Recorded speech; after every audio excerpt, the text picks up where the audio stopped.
Hi guys, welcome to day 31 of my 180 days glow up journey.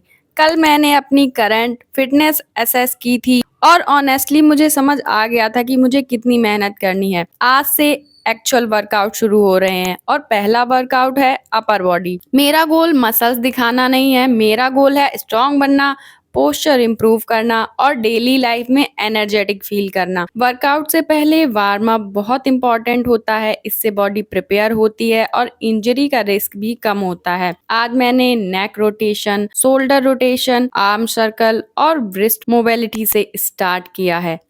क्या सिर्फ 150 days में एक वीक बॉडी स्ट्रांग बन सकती है? मुझे नहीं पता, लेकिन मैं हर दिन अपना 100% देने वाली हूँ। ये वार्म अप अपर बॉडी के लिए है। जब भी आप अपर बॉडी की एक्सरसाइज करें तो आप 6 से 7 मिनट या 10 मिनट मिनिमम ये एक्सरसाइज करें, उसके बाद आप बाकी एक्सरसाइज करें। वार्म अप में सिर्फ शोल्डर्स और आर्म्स ही नहीं, मैंने बैक को भी एक्टिवेट किया है। बहुत लोग वार्म अप स्किप कर देते हैं, लेकिन अपर बॉडी वर्कआउट से पहले बैक मसल्स को प्रिपेयर करना भी उतना ही जरूरी होता है। इससे बॉडी बेटर मूवमेंट के लिए रेडी होती है और वर्कआउट के दौरान पोस्चर मेंटेन करना भी आसान होता है।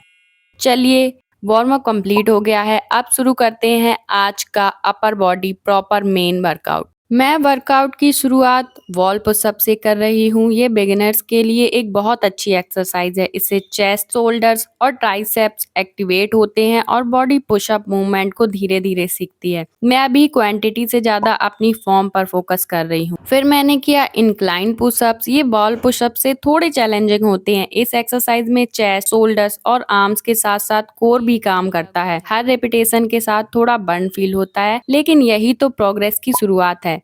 जिम के डंबल की जगह आज मैं अपनी पानी की बॉटल यूज कर रही हूँ। फिटनेस शुरू करने के लिए महंगे इक्विपमेंट जरूरी नहीं होते, जो रिसोर्सेज अवेलेबल हैं उनसे ही अच्छा वर्कआउट किया जा सकता है। इस एक्सरसाइज से शोल्डर्स और आर्म्स दोनों स्ट्रांग बनते हैं। फर्स्ट टाइम पे जितना आपसे हो सके उतना ही करिएगा, ज्यादा बर्डन बॉडी पे लेने की जरूरत नहीं है।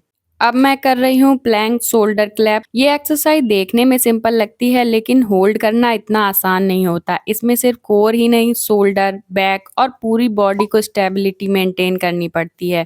मैं जितनी देर अच्छी फॉर्म के साथ होल्ड कर सकती हूँ उतनी देर ही करूंगी। अब फोर आर्म प्लैंक। ये मेरी बॉडी के लिए और भी चैलेंजिंग फील हो रहा था। जैसे जैसे सेकंड बढ़ते हैं मसल्स काम करना शुरू कर देती है। आज चाहे होल्ड टाइम कम हो, लेकिन मुझे यकीन है कि 180 डेज तक इसी एक्सरसाइज में काफी इम्प्रूवमेंट देखने को मिलेगा।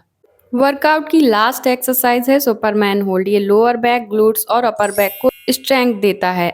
वर्कआउट कंप्लीट हो गया है, लेकिन सेशन अभी खत्म नहीं हुआ है। कूल डाउन भी वर्कआउट का उतना ही इम्पोर्टेंट पार्ट है। सबसे पहले मैंने चाइल्ड पोज कर रही हूँ। इससे बैक, शोल्डर और बॉडी को रिलैक्स फील होता है। वर्कआउट के बाद ये स्ट्रेच काफी सूदिंग लगता है। अब मैं अपने हैंड्स और शोल्डर को स्ट्रेच कर रही हूँ। स्ट्रेचिंग से मसल धीरे धीरे नॉर्मल स्टेट में आ जाती है, बॉडी हल्का फील करती है और आखिर में कुछ डीप ब्रीथ, सांस को कंट्रोल करके बॉडी और माइंड दोनों को रिलैक्स करना भी जरूरी है। बस इसी कंसिस्टेंसी के साथ मेरी 180 डेज ग्लो अप जर्नी आगे बढ़ेगी। मिलते हैं डे 32 में। Subscribe for more such video.